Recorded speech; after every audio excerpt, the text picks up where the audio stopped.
Mis escritos yo creo que se resumen en una sola palabra: inquietud. La inquietud que siento y que creo que sentimos todos los africanos por la situación de África, un continente inmensamente rico desde hace siglos, y que sin embargo cada día está más degradado, sus habitantes están cada día más degradados. No tenemos dignidad siquiera. Tenemos la sensación de que no hay en este mundo un país donde podamos vivir y por consiguiente yo estoy preocupado por esa situación y quisiera por lo menos reflexionar y a ver si podemos encontrar algún tipo de respuesta.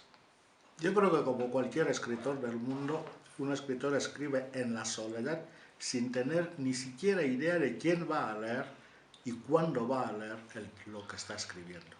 No era que no me dirijo particularmente a nadie, me dirijo a cualquiera que tenga acceso a mi obra, sea en el español original en que escribo, porque es la lengua en la que escribo, o sea por medio de traducciones, porque gracias a Dios algunas de mis obras están traducidas a otras lenguas, al inglés, al alemán, al francés, etc. De manera que escribo para cualquiera que tenga acceso a mi obra, porque el objetivo es que todos reflexionemos un poco sobre las cosas que están ocurriendo en este mundo nuestro.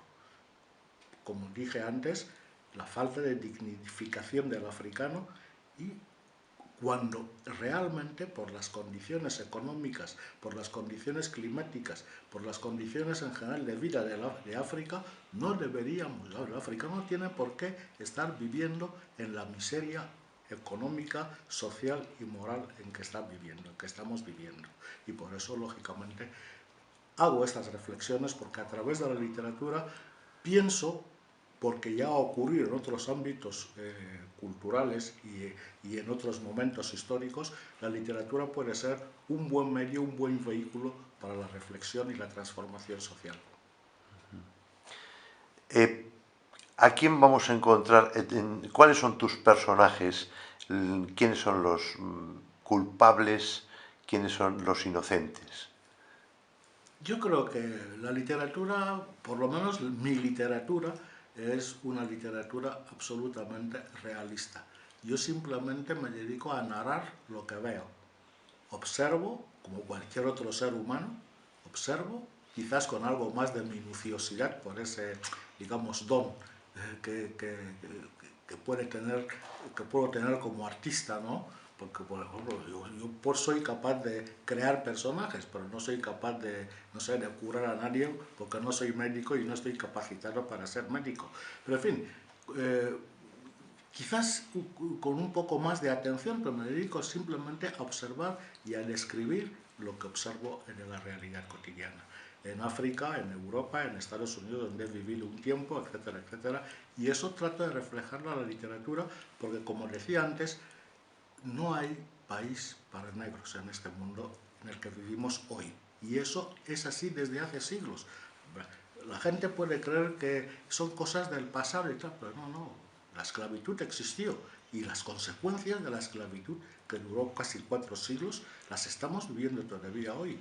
El colonialismo llegó a continuación. Podrán decir que es cosa del pasado, pero lo que estamos en África presente es consecuencia directa del colonialismo. Y después del colonialismo, las independencias, está clarísimo que no nos trajeron ni libertad ni dignificación. De manera que son simplemente una continuación del sistema colonial, que es lo que algunos llaman el neocolonialismo. De manera que esa serie de reflexiones, ese hilo conductor, es el que, al condicionar nuestra vida presente, nuestra vida actual, tiene que reflejarse en mi literatura. Naturalmente hay espacio para la esperanza. Como he dicho muchas veces, la esclavitud efectivamente duró casi 4 siglos, pero al final terminó, porque hubo personas que se opusieron a ella, desde los propios esclavos en primer lugar, a sus, digamos, cómplices europeos, americanos, etcétera, etcétera, que dijeron, se rebelaron contra esa injusticia, y terminó. El colonialismo lo mismo. Si alguien no se hubiese levantado contra ese sistema absolutamente injusto, porque el colonialismo es simplemente la esclavización del africano en la propia África, en sus propias tierras. Ya no le deportaban a otros lugares lejanos, simplemente en su propia tierra.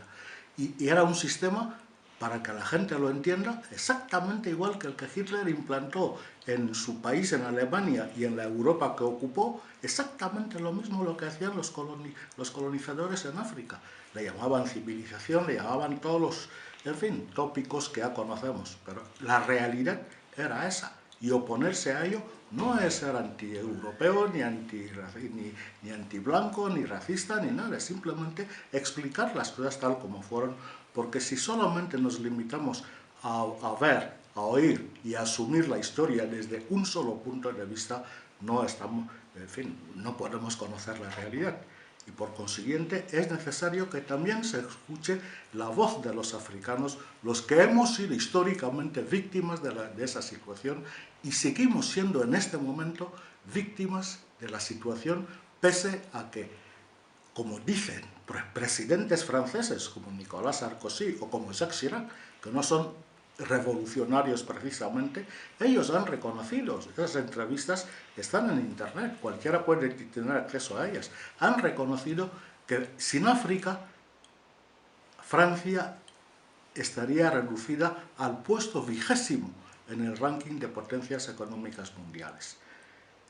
Y pongo eso como ejemplo para decir que Europa en general, por extensión, Europa sin África no tendría ese nivel de desarrollo que tiene hoy. Y eso la gente tiene que comprenderlo. Simplemente, y lo que queremos es eso, que haya una especie de, digamos, de equidad. El oro, los diamantes, el petróleo, el manganeso, etcétera, todas las cosas que produce África, no las comemos los africanos, no se comen, se venden. O sea, establezcamos un comercio justo y un intercambio, en fin, menos desequilibrado. Y eso es lo que pedimos nada más, que los africanos vivamos de nuestra propia riqueza, de nuestro propio trabajo, no que se lo lleven los demás y encima no podemos ni venir aquí.